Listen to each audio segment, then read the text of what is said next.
Atenção! Esta é uma mensagem de emergência.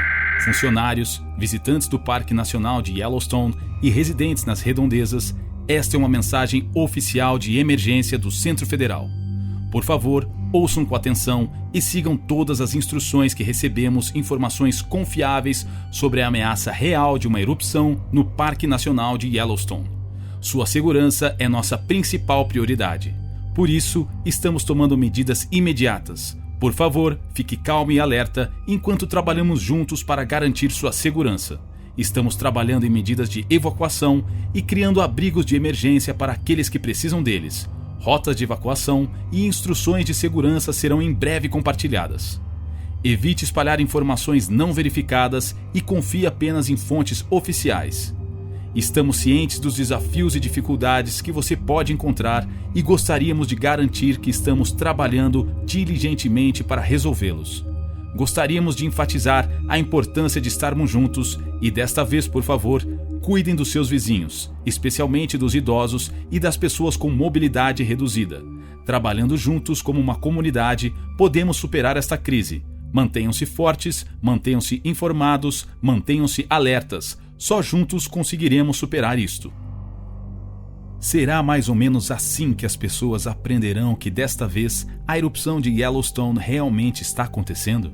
Claro que por muitas vezes a mídia nos assustou com a erupção de Yellowstone e o fim do mundo foi programado ou adiado diversas vezes. Contudo, a erupção de Yellowstone vai acontecer mais cedo ou mais tarde. Assim, no vídeo de hoje, exploraremos o que aconteceria se o vulcão de Yellowstone realmente entrasse em erupção. Quer saber mais? Então já vem comigo que você ficará por dentro de tudo.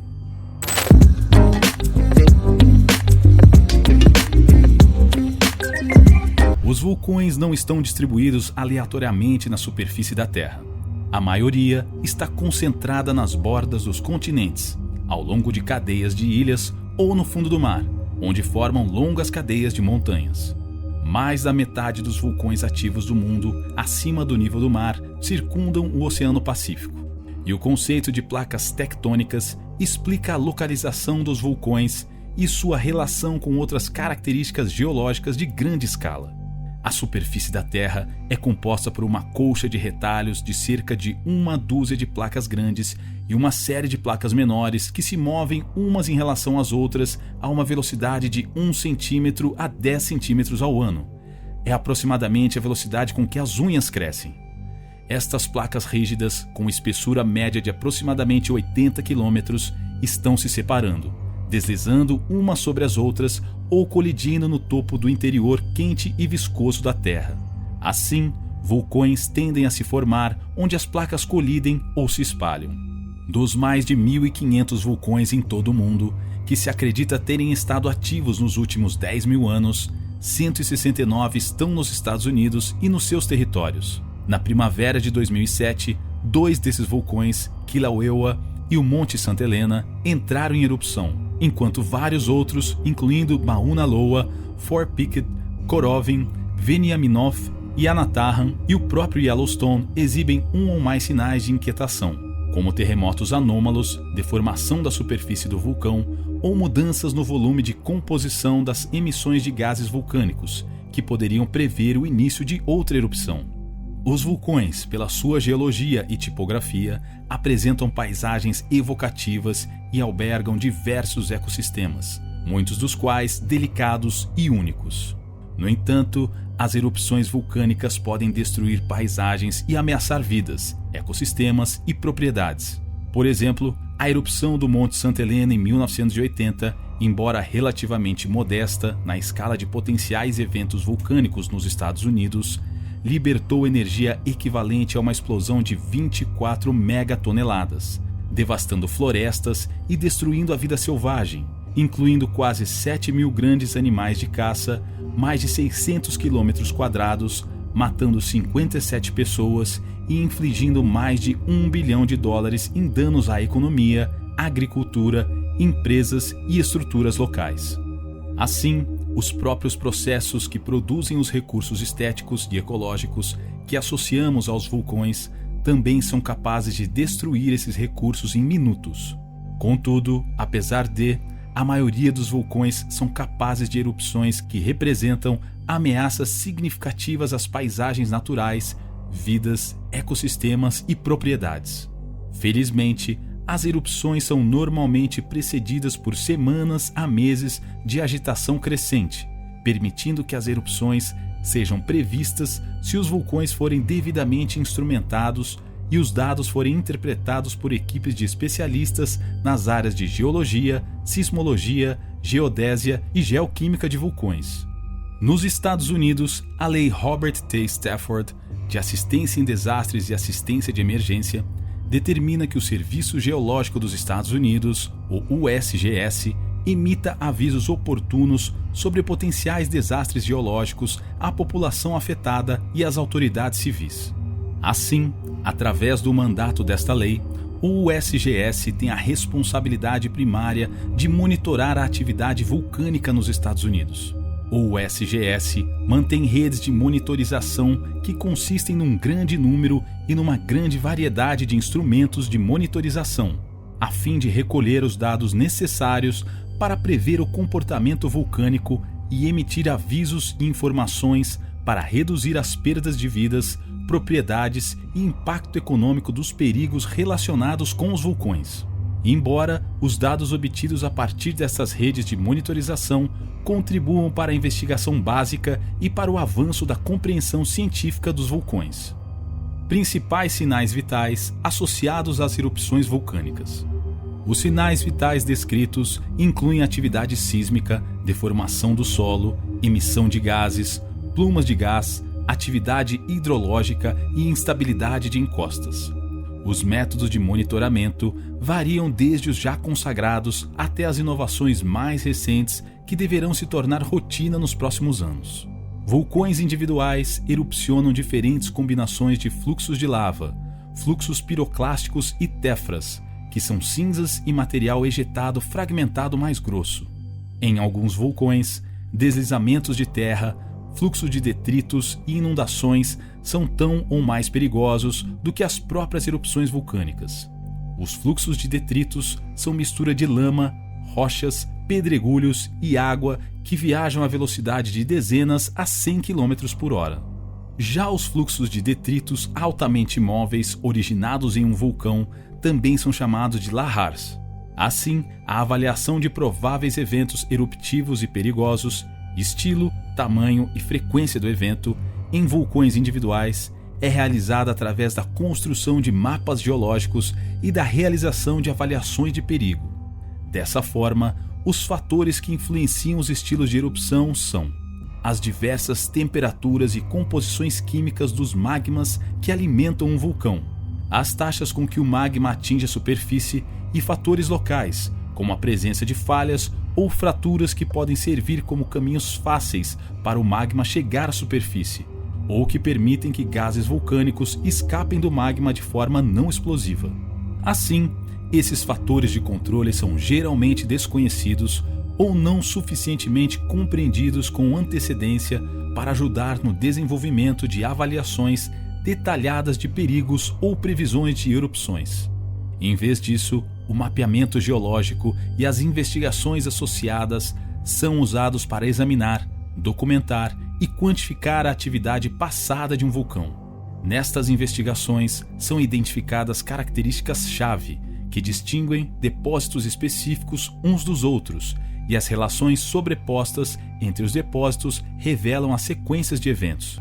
Assim, o rastreamento de depósitos individuais ao longo da paisagem permite aos geólogos determinar a dimensão dos eventos passados e, assim, estimar as regiões que provavelmente serão afetadas por eventos semelhantes no futuro. Os geólogos coletam amostras adequadas para a datação por idade por meio de várias técnicas laboratoriais. Juntas as informações sobre os tipos de eventos, erupções, deslizamentos de terra, fluxos de detritos, suas magnitudes e frequências são combinadas para fornecer uma história de um vulcão. Características inesperadas são normalmente encontradas durante a determinação dessa história vulcânica, e estudos detalhados dessas características avançam a compreensão dos processos vulcânicos gerais, permitindo estratégias de monitorização melhor concebidas e previsões mais precisas do comportamento futuro. Os eventos vulcânicos são probabilísticos, ou seja, o tempo entre erupções, colapsos de flancos, fluxos de detritos ou inundações pode ser menor ou maior que a média, e os intervalos de tempo podem ser descritos por distribuições de probabilidade. A abordagem mais simples é dividir o número de eventos conhecidos pelo tempo total abrangido para chegar a um intervalo médio de recorrência, mas esta abordagem tem desvantagens significativas. Sabe-se que alguns vulcões apresentam comportamento episódico, onde múltiplos eventos ocorrem com intervalos de tempos próximos, e então nenhum evento ocorre por um intervalo de tempo muito maior que a média. O agrupamento de eventos é provavelmente típico de todos os vulcões até certo ponto, e está subjacente à intuição de que é mais perigoso aproximar-se de um vulcão que entrou em erupção recentemente do que aproximar-se de um vulcão que não entrou em erupção há muito tempo. Além disso, a probabilidade de um evento está associada de alguma forma à magnitude do evento, com erupções menores, fluxos de detritos, deslizamentos de terra ou inundações ocorrendo com mais frequência do que as maiores.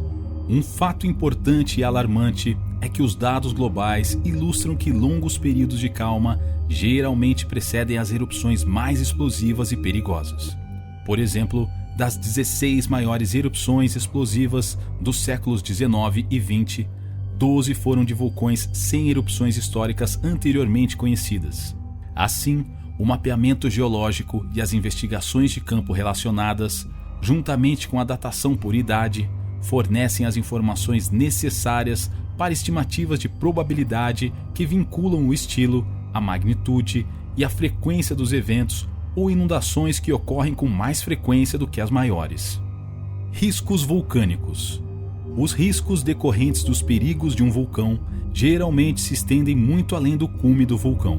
Por exemplo, fundos de vales até 80 km além do cume do Monte Rainier correm o risco de serem inundados por fluxos de lama gerados nos seus flancos, dentro do Parque Nacional do Monte Rainier. Mais de 150 mil pessoas vivem nestas áreas de risco de inundação e as principais linhas de transporte passam por elas. Os fluxos de lava do atualmente inquieto vulcão Mauna Loa, no Havaí, podem atingir a altamente desenvolvida Costa de Kona em apenas 2 horas. Os dados potenciais que estes perigos podem causar, em termos de perdas de vida e perturbações para a sociedade e para a economia da qual depende, são considerações sérias para as comunidades nas encostas. Além disso, nuvens de cinzas transportadas pelo ar são um sério perigo para as aeronaves.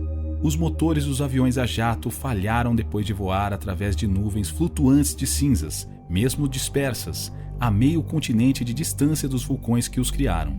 Grandes nuvens de partículas finas de cinzas vulcânicas são transportadas pelos ventos por centenas a milhares de quilômetros além de sua fonte vulcânica. E as partículas de cinzas vulcânicas são fragmentos angulares e abrasivos de rochas, minerais e vidro vulcânico do tamanho de areia e lodo. Eles têm a dureza da lâmina de um canivete. Assim, essas partículas desgastam as pás das turbinas e as superfícies dianteiras das aeronaves, causando falhas nos componentes eletrônicos e derretendo os motores, causando perda catastrófica e completa de potência. A cinza vulcânica é extremamente abrasiva e a respiração prolongada de cinzas causa irritação e infecção nasal na garganta e nos olhos humanos e em animais. Podem ocorrer falta de ar, dor de garganta e bronquite. Camadas de cinzas com apenas alguns milímetros de espessura retardam o crescimento das plantas e, se ingeridas, podem adoecer ou matar animais, especialmente gado e outros ruminantes domésticos e selvagens. Quedas de cinzas mais espessas podem sufocar pessoas, plantas e animais, como também podem arruinar motores de combustão interna, causar o colapso de telhados e falhas nas redes de comunicação, além de quebrar linhas de energia elétrica.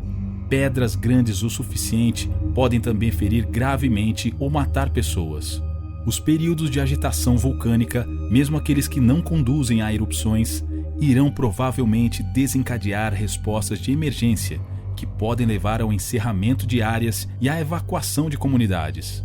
Assim, os vulcões inquietos desafiam os funcionários públicos porque a agitação cria incerteza sobre quanto tempo durará a agitação, quando terminará a sua gravidade, quem será afetado por ela e até mesmo se ocorrerá uma erupção. Todas estas incertezas causam grande impacto psicológico e econômico nas áreas em torno de um vulcão. A incerteza traz consigo uma intensa demanda por informações precisas e confiáveis. Possível erupção no Parque Nacional de Yellowstone.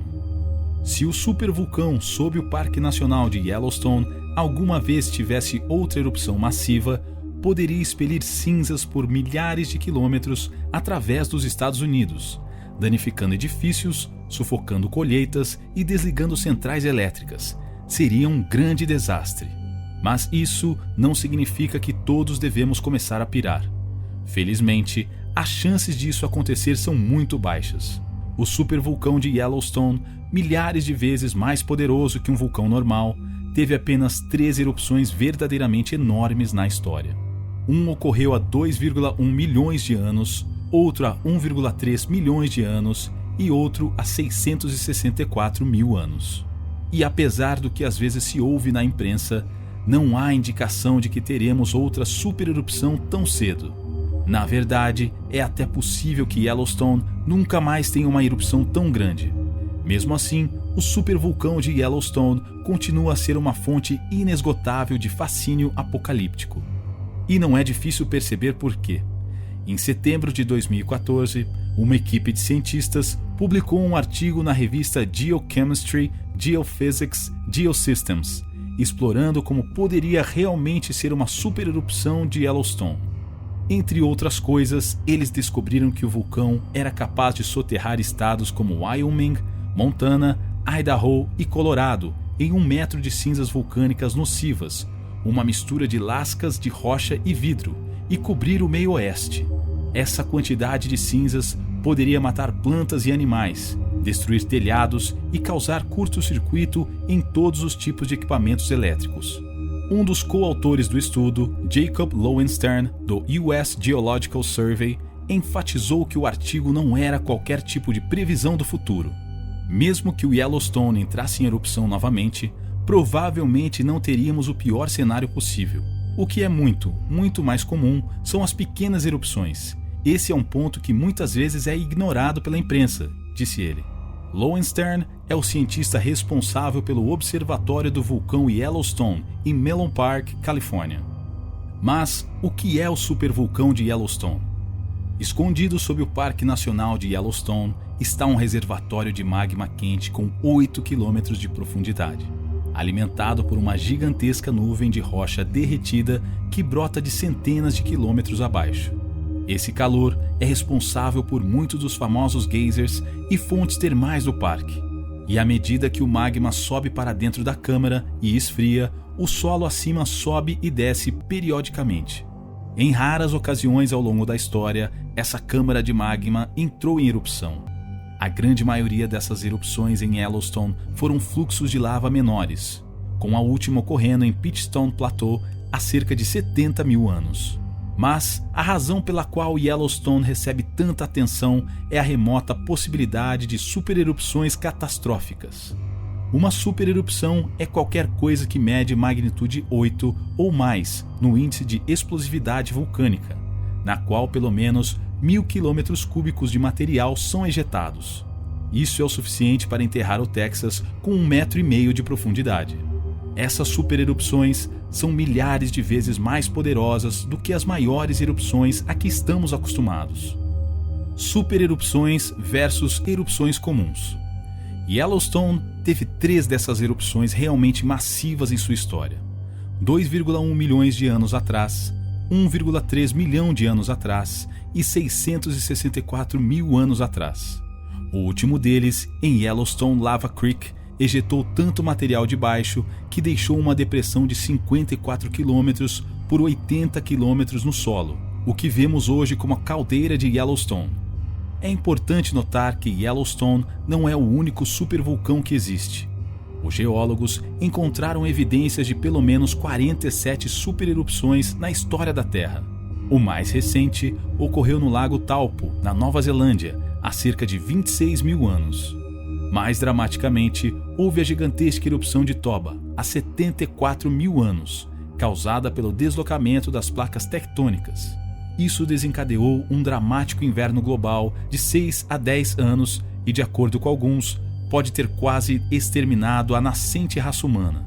Em média, a Terra tem visto cerca de uma supererupção a cada 100 mil anos, embora essa não seja uma lei rígida. Então, como seria uma erupção do Yellowstone? Vamos reiterar que as chances de qualquer tipo de erupção do Yellowstone, grande ou pequena, são muito baixas. Mas, se estamos falando hipoteticamente, o cenário de erupção mais provável em Yellowstone é um evento menor que produziu fluxos de lava, semelhante ao que está acontecendo agora em Baruarbunga, na Islândia, e uma possível típica explosão vulcânica.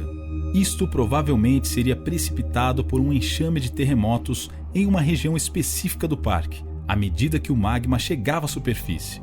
Agora, no caso improvável de uma supererupção muito maior, os sinais de alerta seriam muito maiores. Provavelmente, veríamos primeiro uma atividade sísmica intensa em todo o parque. Pode levar semanas ou meses para que esses terremotos quebrem as rochas acima do magma antes de uma erupção. E se tivéssemos uma supererupção, um evento que fosse 1000 vezes mais poderoso do que uma erupção vulcânica normal e ejetasse pelo menos 400 km³ de material e durasse semanas ou meses? Os próprios fluxos de lava estariam contidos em um raio relativamente pequeno dentro do parque, digamos cerca de 64 km. Na verdade, apenas cerca de 1/3 do material chegaria à atmosfera. O principal dano viria das cinzas vulcânicas, uma combinação de lascas de rocha e vidro, que foram ejetadas a quilômetros de altura e espalhadas por todo o país. Em seu novo artigo, Lowenstern e seus colegas analisaram tanto os depósitos históricos de cinzas quanto a modelagem avançada para concluir que uma erupção criaria uma nuvem guarda-chuva expandindo-se até mesmo em todas as direções. Uma supererupção poderia enterrar o norte das montanhas rochosas em 1 metro de cinzas, devastando grandes áreas de Wyoming, Idaho, Colorado, Montana e Utah. Enquanto isso, o centro-oeste receberia alguns centímetros de cinzas, enquanto ambas as costas veriam quantidades ainda menores.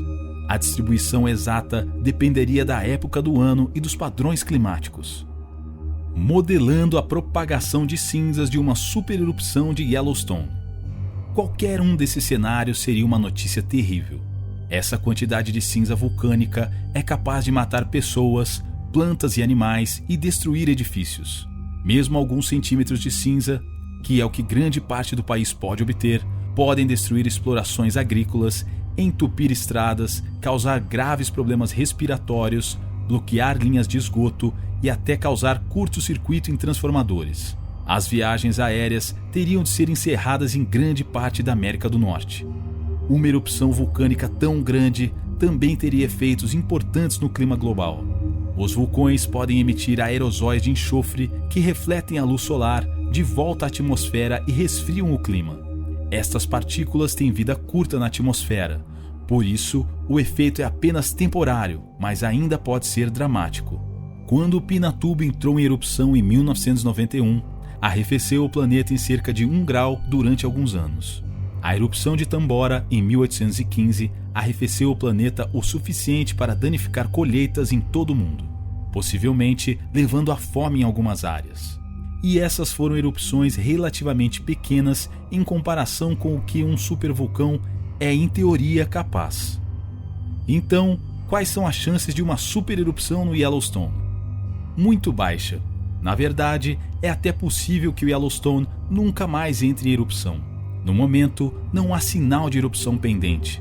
O parque de Yellowstone continua a sofrer terremotos e o solo continua a subir e descer, mas isso não é nada fora do comum. Yellowstone está se comportando como nos últimos 140 anos. As probabilidades são muito altas de que Yellowstone fique livre de erupções nos próximos séculos, aponta o USGS.